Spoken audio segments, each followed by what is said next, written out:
Bonjour à toutes et à tous et bienvenue dans Pod Conseil. Petit message avant de vous laisser avec l'épisode du jour pour vous demander de vous abonner, comme ça vous permet de nous soutenir et comme ça vous ne louperez aucun épisode à venir. La Suisse est devenue jaune. La sécheresse printanière s'est prolongée jusqu'à aujourd'hui et s'est vue accompagnée par des vagues de fortes chaleurs successives. Ces conditions météorologiques séchantes ne sont pas sans conséquences sur l'élevage et il faut réagir vite. Alors dans cet épisode, on va s'intéresser aux actions à court terme possibles pour limiter au maximum l'impact de cette rude sécheresse sur nos élevages. Et pour en discuter, j'ai le plaisir de recevoir Olivier Rochat, conseiller en production animale chez ProConseil. Oui, salut Edouard. Et pour entrer dans le vif du sujet, Olivier, je te propose de faire un bref point sur la situation actuelle. On en est où ? Alors la situation est dramatique dans beaucoup de régions du canton. On a cumulé un déficit hydrique marqué avec des pointes de chaleur qui ont coupé la croissance des cultures. Donc on a récolté moins de fourrage. Pour les herbages, on a perdu une coupe ou deux coupes. Pour les fourrages annuels, c'est peut-être moins marqué, mais on n'aura pas les rendements et on risque de surtout ne pas avoir la qualité attendue. Les estivages se sont interrompus de manière brutale pour une partie du bétail. Oui. Donc retour en plaine. Et puis on a dû commencer à taper dans les stocks et à distribuer les fourrages qui étaient prévus pour l'hiver. Oui, donc c'est-à-dire qu'en fait les animaux en haut, ils n'avaient plus à manger, donc ils sont redescendus. Là, on a commencé à déstocker. Et en plus de ça, on est dans une année où, comme tu l'as dit, il n'y a rien qui pousse en ce moment-là. Donc, comment on va refaire ces stocks ? En tout cas, c'est un peu ces questions-là qu'on se pose dans le milieu de l'élevage. Oui, voilà. Comment réagir à court terme pour minimiser l'impact et puis passer l'hiver sans trop de problèmes. Du coup, on va passer un peu en revue les différentes actions qu'on peut mettre en place. Peut-être dans un premier temps, on imagine que quand il y a moins à manger, on mange moins. Est-ce qu'il y a quelque chose à faire au niveau de la réduction de la consommation ? Oui, c'est un des volets, c'est réduire la consommation. Je pense qu'il y a trois axes qu'on peut mettre en avant. D'abord, on peut réduire le nombre d'animaux. Ouais. Comment on peut faire ça ? Alors, vendre des animaux, les réformes qui étaient prévues, si ce n'est pas déjà fait, on peut les vendre. On peut imaginer se séparer aussi des premières viennent ensuite. Il y a peut-être des vaches qui étaient sur la sellette. Voilà, c'est l'occasion de faire bénéficier le doute au manque de fourrage plutôt qu'au cheptel. On peut aussi vendre des animaux qui étaient prévus pour l'engraissement en remonte d'engraissement. Donc ils quittent l'exploitation. On peut vendre ou engraisser des veaux plutôt que des broutards. Là, je pense aux éleveurs de vaches allaitantes. Donc toutes ces têtes de bétail qui ne seront plus là sont des têtes qui ne consomment plus depuis le jour où elles partent et pour tout l'hiver. D'accord, donc là on est vraiment sur la réduction de la quantité finalement à fourrager, enfin à consommer. Pour les rations, est-ce qu'on peut faire quelque chose au niveau de la ration ? Oui, on peut aussi diminuer les besoins des animaux. Donc là, attention, il ne s'agit pas de ne pas nourrir les animaux, mais plus de diluer la ration en diminuant le besoin des animaux. Donc pour diminuer le besoin des animaux, on peut par exemple tarir des vaches un peu plus vite et puis dans la foulée réduire la ration. Donc ça aurait quelles conséquences sur la ration en fait, de tarir les vaches ? Alors, les besoins d'une vache tarie sont bien moindres par rapport à une vache en production. Et puis, on peut diluer la ration avec de la paille, par exemple, ou du mauvais foin qu'on pourrait valoriser de cette manière-là. Alors que si la vache est en production, on peut pas. Il faut maintenir un niveau énergétique et protéique de la ration. Est-ce qu'on peut faire quelque chose aussi au niveau des génisses ? Oui, les génisses, on pourrait viser une croissance compensatoire au printemps, lors de la mise à l'herbe. Alors, juste, qu'est-ce que tu appelles croissance compensatoire ? Alors, croissance compensatoire, c'est de les restreindre à présent qu'on n'a pas trop de fourrage. À la place de viser 900 grammes de croix d'accroissement quotidien, on en vise la moitié, 450 grammes, sachant que les animaux ont un potentiel de rattrapage. C'est pour ça qu'on parle de croissance compensatoire, de rattrapage dans la période qui suit, où les besoins sont couverts sans problème. Avec une restriction, ne jamais bloquer ou restreindre des animaux jusqu'à 1 an, parce que les pertes de croissance pendant cette période-là, on n'arrive pas à les rattraper, c'est perdu. Ouais. Donc là, il y a un point de vigilance à avoir. Oui, un point de vigilance. Donc, depuis 1 an jusqu'à 4-5 mois de gestation, on peut restreindre les animaux sans risque de perdre l'animal et puis que l'animal ne puisse plus exprimer ses potentiels. D'accord. Donc là, l'idée, c'est de donner moins et laisser l'animal rattraper un peu le moins. Oui. Puis là, effectivement, alors on donne pas moins de quantité, mais on donne moins de qualité. On peut diluer encore une fois la ration. Et troisième point, du coup, au niveau de cette réduction de la consommation, ce serait d'éviter le gaspillage, c'est juste ? Oui, là je pense que comme dans beaucoup de situations, le cumul de la chasse à plein de petits gaspilles qu'on croise tous les jours finit par être substantiel. Donc, par exemple, sur les pâtures ou les prairies qui sont à présent paillassons, on sort les animaux ou on sacrifie une parcelle et puis l'autre parcelle, on la laisse se refaire. C'est du gaspillage que de vouloir surpâturer parce que la prairie ne sera pas capable de repartir quand il y aura les précipitations à l'automne ou si c'est au printemps ou même par la suite. On aura entamé le potentiel, on aura tapé dans les réserves des bonnes graminées qui seront plus capables de se maintenir. Donc ça, c'est un premier gaspillage. Donc ça, là, juste pour reformuler, l'idée, c'est on prend les animaux, on les met sur une autre parcelle, on laisse la parcelle se régénérer un peu, éviter d'aller chercher le moindre petit bout vert, et pour que la plante puisse repousser avec un accès à la rosée peut-être, ou ce genre d'humidité du matin. Voilà, parce qu'à présent, les rosées justement vont commencer, ça va reverdir. Si on laisse les animaux dans toute la parcelle, ils vont grappiller partout et puis ils vont finir par épuiser les bonnes graminées en les surpâturant. Par contre, quand la végétation sera repartie, pour éviter le gaspillage, là aussi, beaucoup d'animaux sur une petite parcelle pendant pas longtemps pour optimiser la pâture. Ouais. Pour éviter le gaspillage, si les conditions sont humides aussi, d'adapter les lots à la surface pour pas piétiner puis gaspiller le fourrage qu'aura repoussé. Et puis un autre levier, je pense, c'est des rations qui risquent d'être déséquilibrées. Aussi bien les rations qu'on a l'habitude de faire, puisque les fourrages seront différents, la qualité sera peut-être différente, on aura peut-être des déséquilibres. Et puis trop d'énergie par rapport à la protéine disponible, c'est un gaspillage puisqu'on ne valorisera pas complètement l'énergie. Puisque c'est le moins-disant qui fixe la performance qu'on peut atteindre. Donc là, n'hésitez pas à consulter votre conseiller production animale, votre conseiller en alimentation pour qu'il valide et puis qu'il recalcule les rations avec les fourrages de l'année. Donc là, on a abordé le premier levier qui est réduire la consommation, c'est-à-dire apporter moins. Maintenant, il y en a un deuxième auquel on peut penser, c'est on va augmenter la disponibilité en fourrage. Voilà, c'est le gros niveau. Puis là aussi, plusieurs leviers. Le premier auquel on pense, c'est l'achat de fourrage. Ça semble simple, mais c'est de loin pas la seule solution. Alors l'achat de fourrage, mais avec quand même des petites subtilités. Oui, il faut acheter le fourrage adapté, mais dans des situations comme ça, on prend le fourrage qu'on trouve. Oui. Donc, c'est pas la panacée. Et puis, avant de se lancer dans des gros achats de fourrage, moi, je conseille aux éleveurs de faire un bilan fourrager, même s'il est provisoire, parce que la période de végétation n'est pas finie. On va bien avoir de la pluie, il y aura des nouvelles pousses, mais de ne pas agir à l'aveugle ou dans la précipitation, mais sur la base d'un bilan fourrager provisoire, en ayant tenu compte de la réduction éventuelle du cheptel qu'on aura décidé, on arrivera à un chiffre qu'on doit combler. Et puis là, alors ça peut être l'achat de fourrage, mais ça peut être aussi la valorisation de coproduits. Oui, alors dans les coproduits, ça englobe quoi, juste pour faire un petit rappel? Alors ça peut être des déchets de pommes de terre. On peut s'imaginer qu'une partie des pommes de terre de consommation auront aussi souffert au niveau qualité puis seront disponibles sur le marché. Ça peut être des pulpes de betterave, ça peut être des rêches de brasserie, ça peut être une paille de pois ou même une paille d'orge, une paille d'avoine qu'on donnera avec la complémentation si les animaux en face ont des besoins.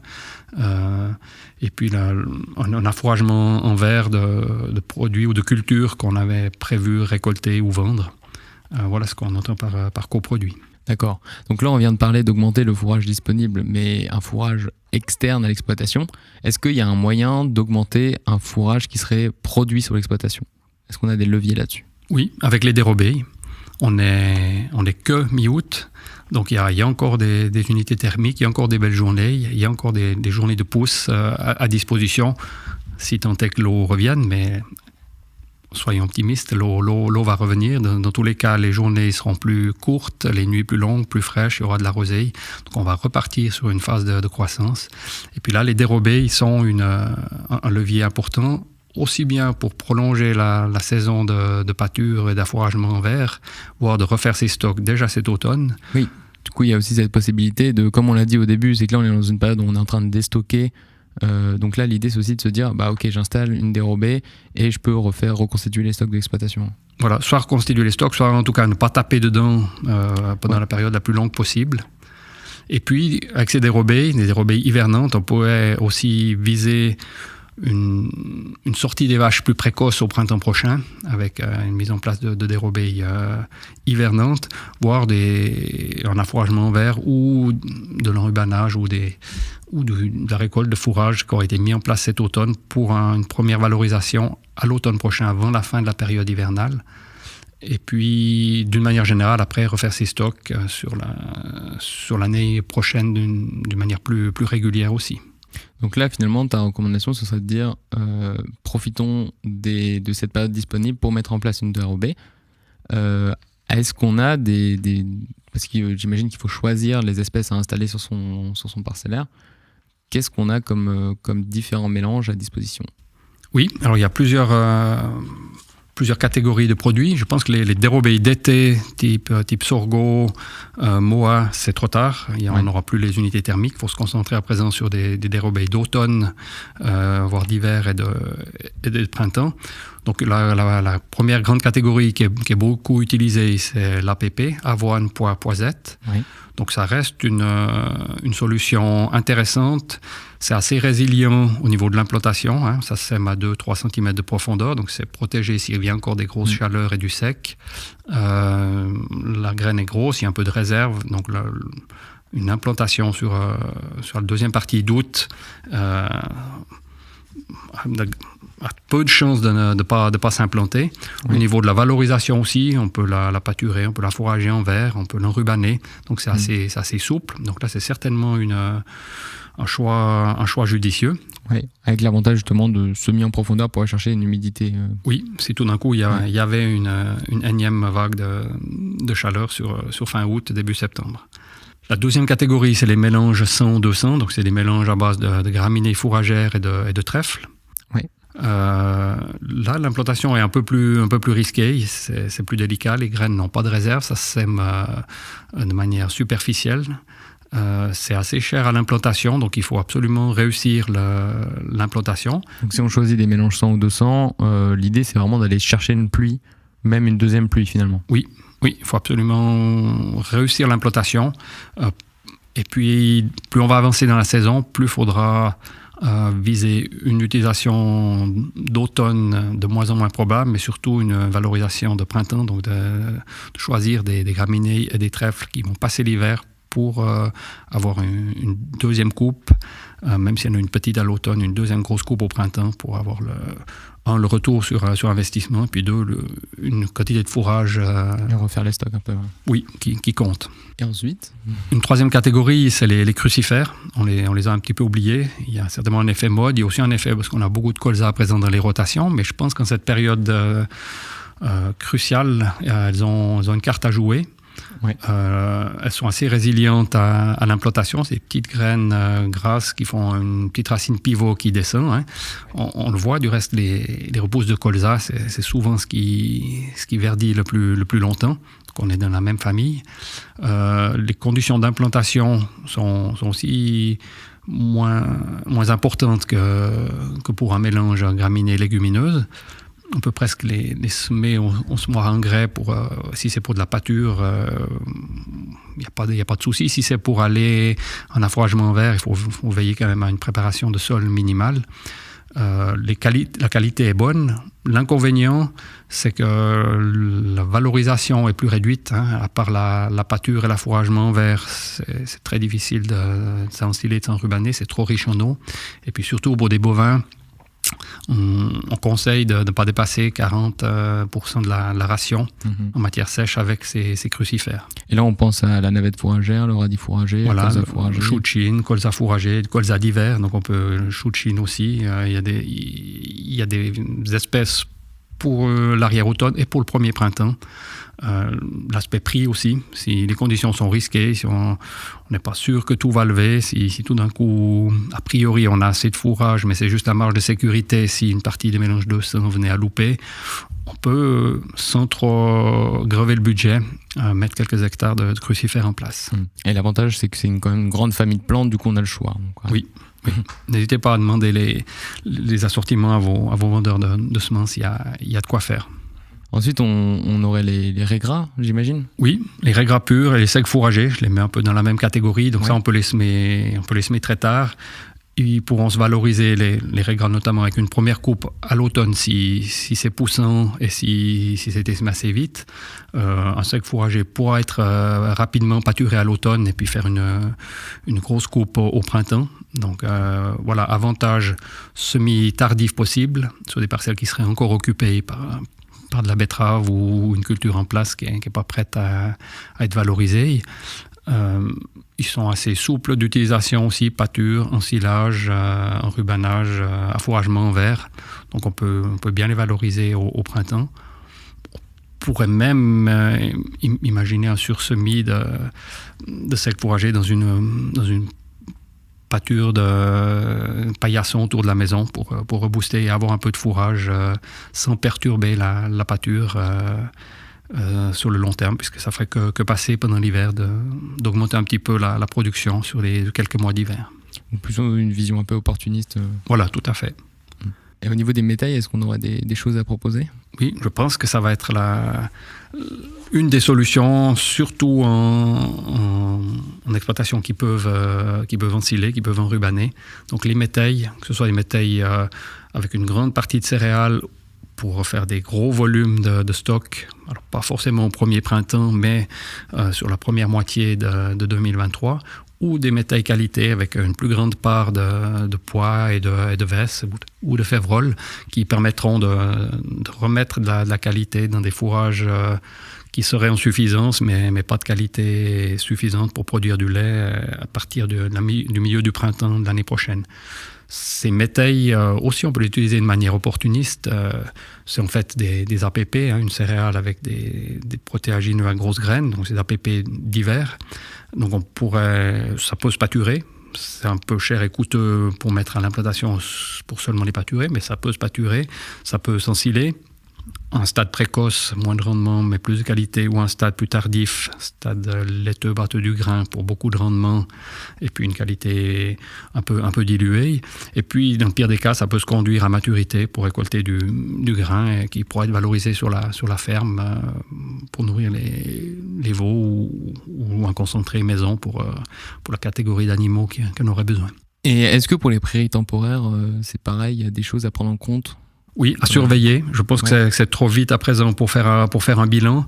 Mais je dirais ce qui est urgent, c'est de ne pas les affaiblir davantage. Donc je me répète encore une fois, si elles ne produisent plus, si c'est des prairies paillassons, on sort les animaux, on les laisse se régénérer. Et puis dès que la production sera de nouveau là, on repâturera. Je pense que la repousse sera importante et puis la minéralisation va faire que le fourrage sera abondant dès qu'il va repleuvoir. Et puis en fonction de ce qui ressort, on prendra la décision s'il faut faire un sursemis, s'il faut la rénover complètement. Mais à mon avis, il est urgent d'attendre pour les prairies temporaires. Oui, donc en attendant cette décision, il vaut mieux, dans la gestion de la prairie temporaire, avoir une anticipation par rapport à ce qui est à venir. Oui, tout à fait. Et puis on peut se poser déjà la question sur la part des prairies temporaires, parce que ça c'est une solution aussi. On peut remettre un mélange 100, un mélange 200, mais on peut aussi remettre une prairie temporaire qui durera après dans la rotation. Si on réfléchit à plus long terme, puis qu'on sait qu'on va augmenter notre prairie temporaire, notre part de prairie temporaire, pourquoi pas semer cet automne une prairie temporaire avec un couvert d'avoine ou sous métaille pour avoir le beurre et l'argent du beurre, je voudrais dire. Oui, je vois bien. Mais c'est vrai que dans tous les cas, là, on a vraiment voulu concentrer cet épisode sur ces solutions à court terme pour gérer cette urgence de sécheresse, en tout cas dans les élevages, puisqu'il y a certains types d'élevages qui en pâtissent beaucoup. Mais c'est vrai qu'il y a aussi des notions à moyen terme au niveau de la rotation, comme tu viens de dire, de anticiper peut-être aussi à l'avenir ces sécheresses, donc repenser les rotations et peut-être refaire des stocks plus importants. Oui, je pense qu'il faudra valoriser une partie de l'hiver à des remises en question, à des peut-être des adaptations de stratégie, peut-être des remises en question, peut-être des modifications plus simples. Mais oui, je pense qu'il ne faudra pas passer à côté, pas occulter cet épisode de sécheresse, parce qu'effectivement, il n'a rien à voir avec l'année passée, mais peut-être qu'il reviendra plus fréquemment que par le passé. Oui, non, c'est vrai que l'année passée, on a eu une année très très pluvieuse, qui est peut-être l'inverse de cette année. On parle toujours d'année exceptionnelle, mais à force, on se demande si de dire année exceptionnelle, c'est pas un peu climato-sceptique, quoi. Oui. Et puis ça me pousse à rappeler qu'il n'y a pas de dérobée miracle, il n'y a pas de rotation miracle, mais c'est plutôt un mix de différentes cultures, de différentes approches pour viser au mieux la résilience qui permettra à moyen terme de tirer son épingle du jeu. Donc là aussi, en multipliant les dérobés, je vous encourage à ne pas tout focaliser sur l'APP ou sur le mélange 106, mais à faire un mix, parce qu'on ne sait pas comment sera l'arrière-automne, on ne connaît pas l'hiver, est-ce que le printemps prochain sera précoce ou tardif. Donc pour ne pas tomber à coup sûr à 100% à côté de la bonne situation, je vous encourage à faire un mix entre ces différentes dérobés, ces différentes stratégies même, d'une manière générale. Olivier, je pense que c'est un très beau message de fin. Et d'une manière globale, on peut dire qu'en agriculture, diversifier ses pratiques au maximum permet d'être plus résilient face à ces aléas auxquels on fait face, qui vont devenir une norme, on le sait. Et puis je vais te remercier grandement pour la qualité de cet échange. Ça fut un plaisir d'enregistrer cet épisode avec toi. Merci, j'ai eu beaucoup de plaisir aussi. Puis bon courage à tous nos éleveurs. Ouais, bon courage à vous. Et merci à vous d'avoir écouté cet épisode jusqu'au bout. On espère qu'il vous aura plu. On vous rappelle que vous pouvez vous abonner histoire de soutenir la chaîne et de ne louper aucun épisode à venir. En attendant, on vous souhaite un bon courage et à bientôt.